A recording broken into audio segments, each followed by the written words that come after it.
Hello and welcome to the Brutal Iron Gym podcast, where our goal is to cut through the BS and deliver the brutal truth about topics related to health and happiness.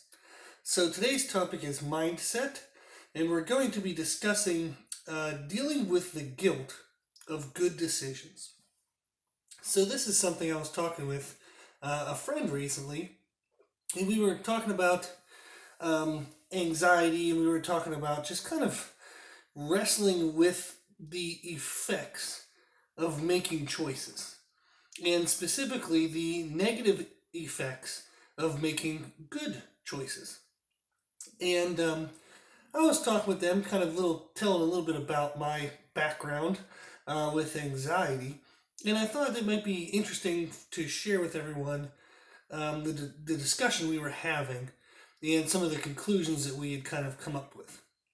So I've talked about this in past podcasts already, but over the years, I've trained clients. I've been a trainer now for 17 years, and you hear about people often having anxiety issues, and like anxiety attacks, panic attacks, or just having daily nervousness, daily anxiety that they just kind of deal with.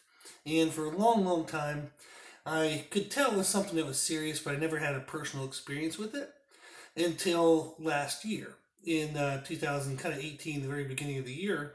I actually had like an anxiety attack and started experiencing anxiety. And a little bit about the reason why it came up was it had to do with choice anxiety. And so since I started experiencing it, I started reading a lot more about it, reading books, listening to podcasts, kind of just getting more and more information so I could start to figure out what in the heck was going on and if there was a way in which to start to address it. And the thing I came across was this concept, or the kind of the terminology of choice anxiety. And that's what I was experiencing. So at that time in my life, I was still growing the gym, still growing the business.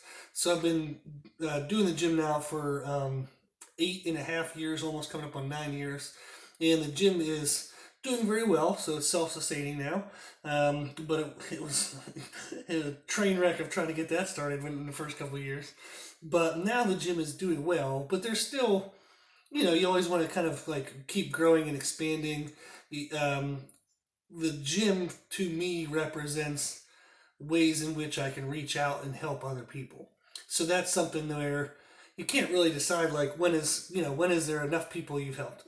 So it's something where I'm always trying to grow because I want to try to touch and reach more people's lives. So I had the desire and the passion and the want to continue to grow the business. I also had started kind of dating at that time. So those were kind of two things that were pulling on my time and effort and emotions. So, and then also my parents moved down for retirement to join me in South Carolina. So all kind of at one time, I had tried to grow the business. I had started dating, and my parents moved down. So what ended up happening was there was only so much of me to give, energy and time wise. And I felt like at that time, if I would made a decision to give energy and time to one of those elements, I was then in a sense saying no, or I was letting down two of other ones. So if I wanted to kind of take the day to focus in on the business, that meant I was saying no to the girl I was dating and saying no to my parents. And it was kind of like just, it was hard on me in the sense to where I'm definitely naturally a people pleaser.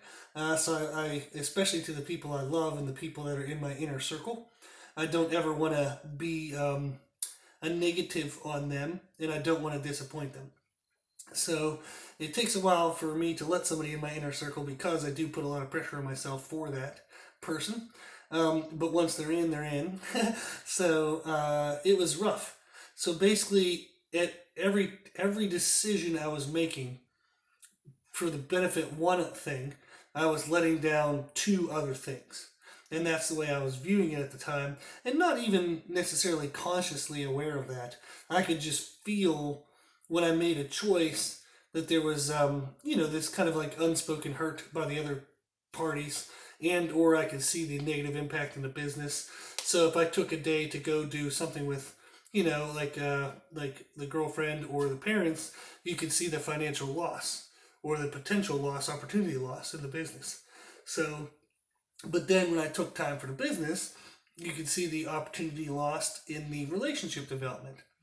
So it was kind of rough. So I started kind of having anxiety because I could never make a right choice. And it was just overwhelming because you had to make choices. You had to do something every day when you woke up. And it just felt like every day, all day, I was letting more things down than I was actually making positive. So that was what really kind of started my anxiety and creating just like a hard stress into my life. And I tried my best to deal with it with, not sleeping at all. So staying up super late, getting up super early, relying a lot on caffeine. It was just really unhealthy. And eventually my body just kind of gave up on me on certain ways. But that was what sparked it for me. And the friend that I was talking about this recently, they have their own anxiety and they have their own reasons for theirs. And we were just kind of comparing things that we felt had worked with us helping to manage our anxiety, to get kind of our mental framework around it and start learning how to understand it and manage it better. And one of the things that was a big one for me was creating a people priority list. So we have priority lists for like our day, things we want to get done, things we consider more than other things to be important. But what I had to do was create a people priority list in the sense to where if every choice I was making was letting down someone, I had to decide who was I going to let down that day. So a very good friend of mine gave me a quote one day, and I didn't look up like who said it or anything, but it's a choice basically to make every day. So the quote is, "Every day you will let someone down, but the cool thing is you get to decide who." So that was kind of empowering to me.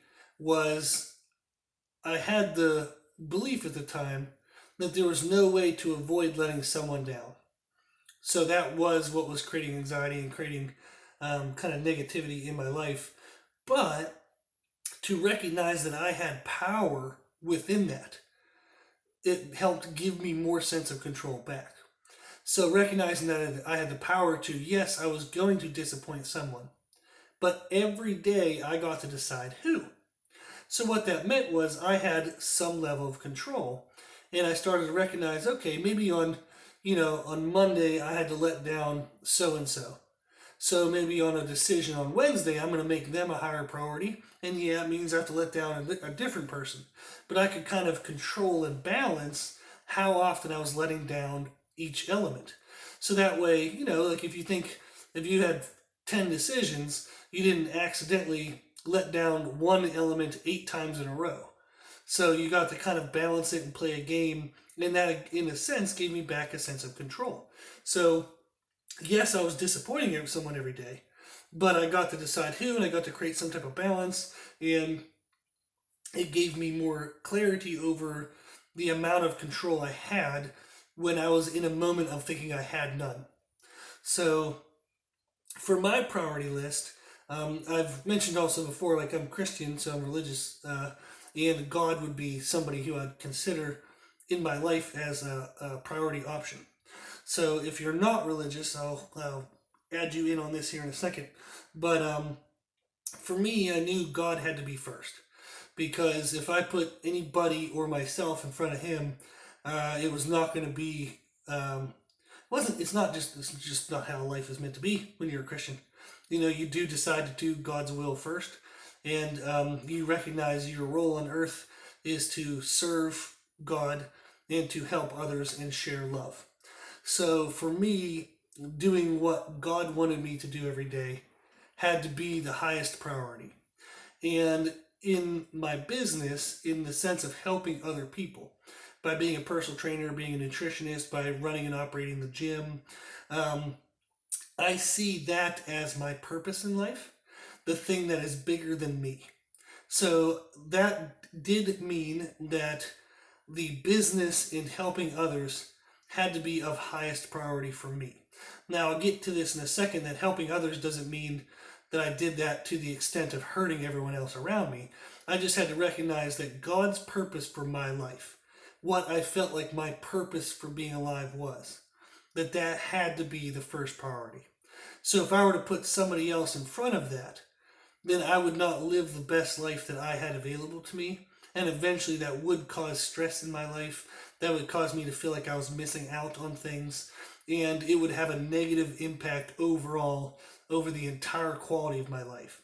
So if I thought putting somebody first was going to make them a higher priority, but I put my own purpose second, eventually my purpose being second would tarnish everything I did, and I would not be giving my best to everyone because I wouldn't have the best of myself to give.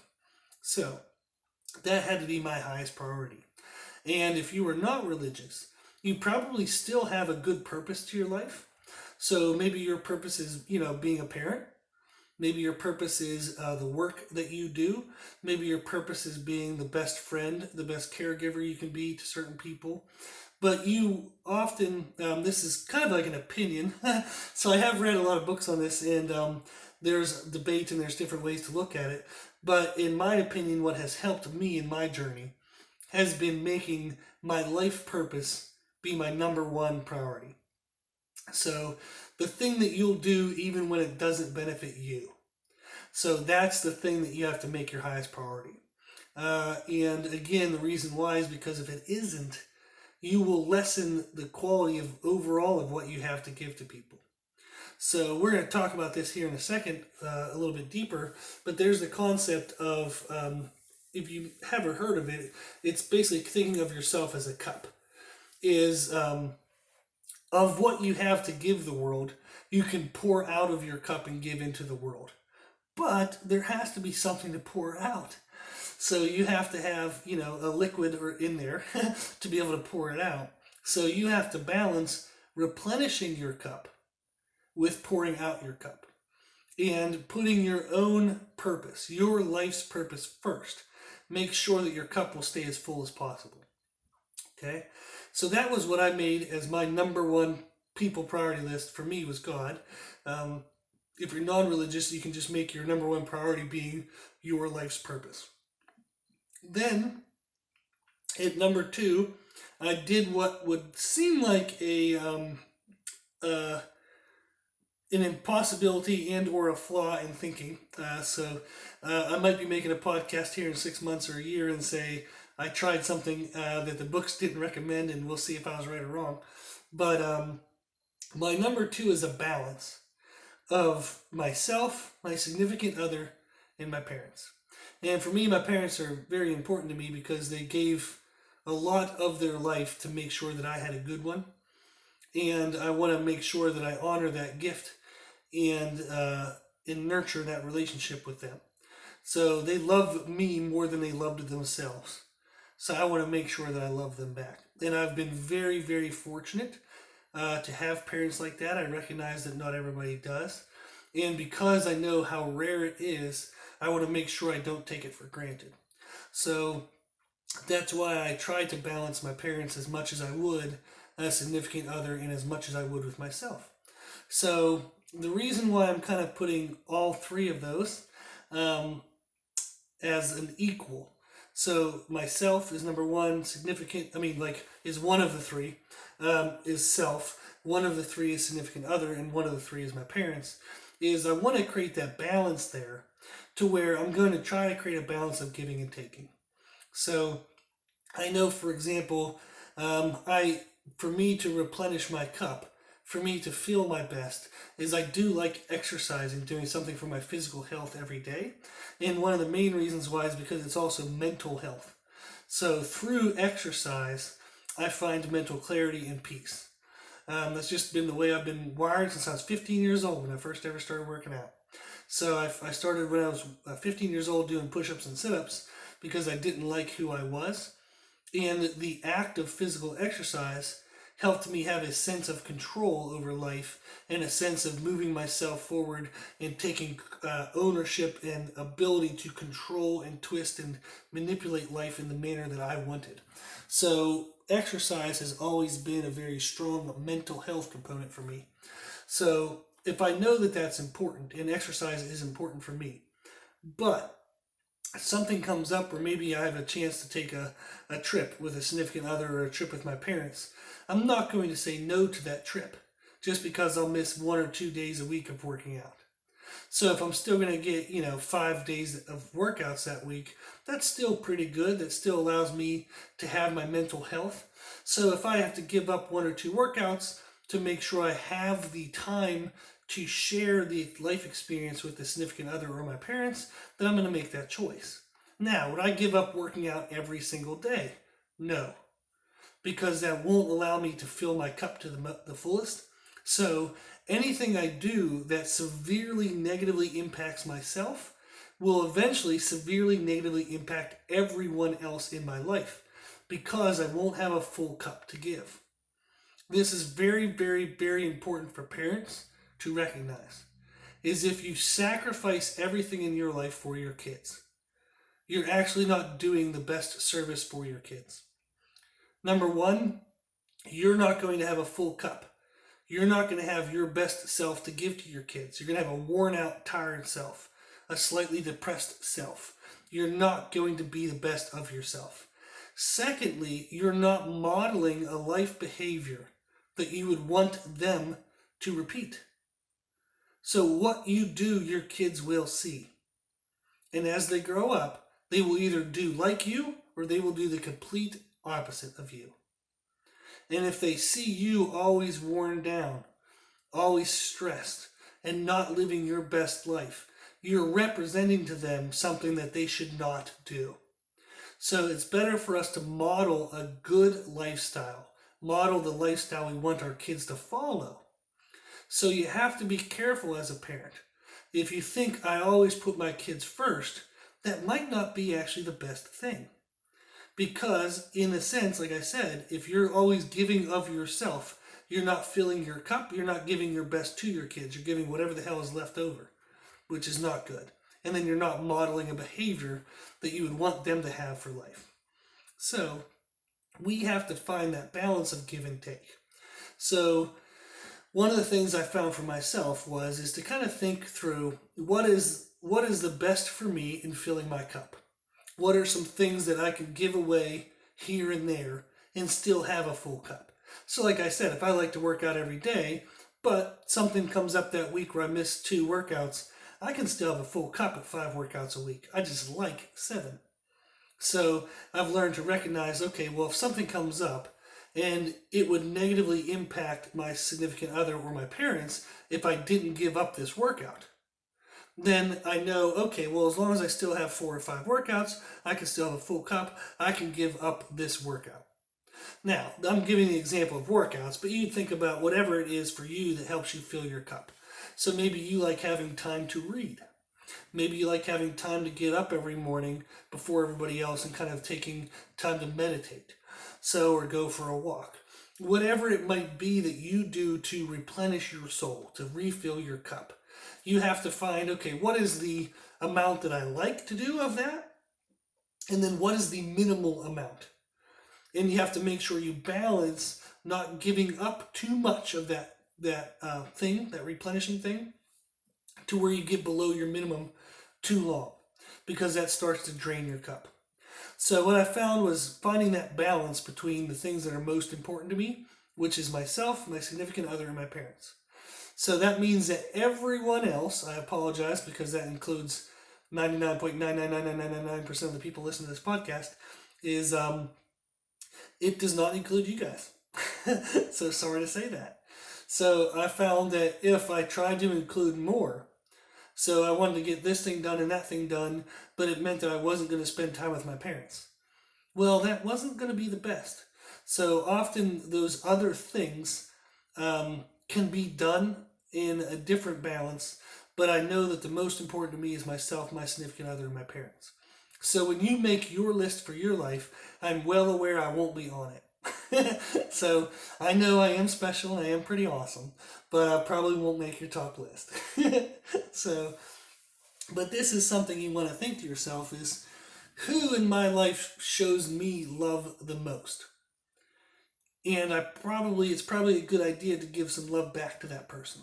So if you have a spouse that you tend to always take away time from, take away love from, so that way you're always doing this thing for, the kids, or you're doing this thing for, some kind of like side venture outside of work, or you're doing this thing which for like a hobby or a passion, but you're always giving away the time and effort towards your spouse.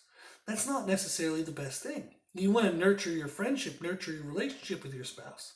If you're always giving away from your spouse, people who love you, they will understand, but they'll still be hurt. And you're still going to have less of a relationship than you could have by always giving away their amount of effort to you or attention. So it is important to find that balance. And the other thing I found for me was to have clear communication. So whenever I had to let someone down, I would often tell them the reasoning why. Say, hey, I know you want me to do this, but I'm sorry I can't. I have this, and this in the way, and they're of an equal priority, and I need to attend to these things this time. So I apologize, I'll catch you in the next one, but this time I have to let you down. And I found for me that they absolutely might not agree. So they might not agree even though you tell them your reasoning, but at least they'll know they were considered, and they'll understand why you're choosing what you choose. And for myself, is that has allowed me to make hard choices and not feel that overwhelming sense of anxiety. So if I had to say let my parents down for something, I would explain to them why, and then I would go ahead and follow through with my decision at that moment. But the next time something comes up, I would try to make my parents the highest priority and get something in. So, and they've known this, and I'll tell you guys this. I don't think it's too much to share, but sometimes I'll have to make a choice that leaves them out of it. So I'll just send them a text and say, "Hey, I love you. Sorry it didn't work out this time." And that might take 5 seconds to do, but that makes a big difference because people then know they were considered, and that actually calms my anxiety quite a bit because that way they know that I did think of them. It just unfortunately didn't work out this time. So you have to do that every now and then. So sending little messages or letting people know that they were considered is helpful. It really is. They might not agree, but it's helpful to kind of clear the air and let them know that you're not just dismissing them without any concern or care. So that has been something that helped me a lot, was a people priority list. The next thing that kind of helped me a lot was just paying better attention to my time, energy, and stress management. So I found it for myself that waking up early was extremely helpful for time management and energy management. So I started getting up now. Usually it's somewhere between 5 and 6 a.m. Some days I'll sleep until 6. Some days I'll get up at 4:30. It just kind of depends on when I went to bed and how tired I am due to training and other reasons. But I typically get up around 5. And what it does, it gives me the opportunity to get my highest priority things done before the world gets in my way.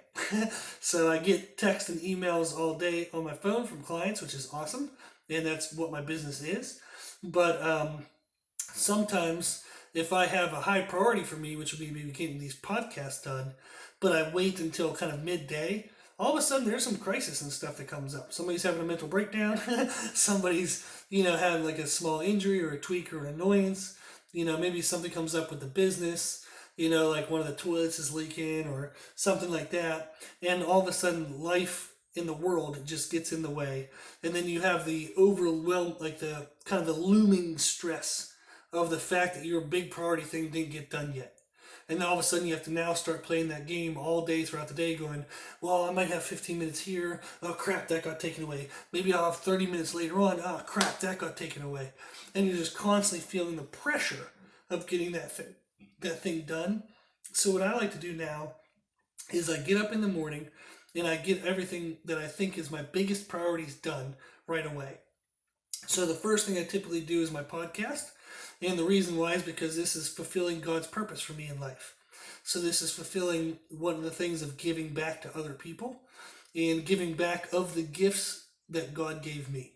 And this is something that I do feel is a big impact in my life because I feel like I get to express what I know. I get to give value out into the world. So it's really cool and exciting to see the podcast number of downloads like growing and growing. So that's showing me, it's just kind of cool. Like, would these podcasts be absolutely worth it even if it only helped one person a day? Abso-freaking-lutely, because God took his time to help me per day, and I'm only one person. But it is cool to know it helps a little bit more. So, but but that's the first thing I do is my podcast. The second thing we do is I do a workout. So I have a cable station now at home in the room that I do the podcast in.